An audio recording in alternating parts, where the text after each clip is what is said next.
Hello guys! Third stop ng tour is ang La Colina, Omi Hachiman. Parang Ghibli inspired ang mga architecture dito. Akala ko dati parang bahay ng mga duwende eme. Pero factory pala to ng napaka-famous na German cake called Bamkuchen. Ewan ko kung tama yung pagkaka-pronounce ko. Naka-display dito lahat tapos freshly baked pa yung iba. Tulad nito, mainit pa siya. Kaya bumili kami netong dalawa. 432 each. Tapos, pwede ka rin manood habang ginagawa yung mga cake.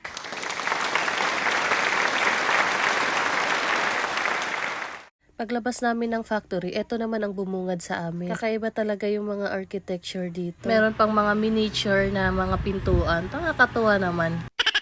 Marami din ditong mga tindahan ng iba't ibang dessert. Dito o-order sa touchscreen panels. Tapos mayroong letter kung saang store mo i-claim ang order. Like dito, umorder kami ng 2 chocolate shake. Tapos sa letter A store namin siya i-claim. Cashless transaction pala dito, so I used PayPay para magbayad. Habang pinapanood namin sila i-prepare ang order namin, I can't help but admire the passion that they put on preparing our order. And what you see sa picture ng product is what you're gonna get. Recommended ko tong chocolate shake nila. Grabe, ang daming ganap pag ininom mo. Tapos di din siya ganun katamis, kaya perfect sa akin to. 10/10 ang rate ko dito.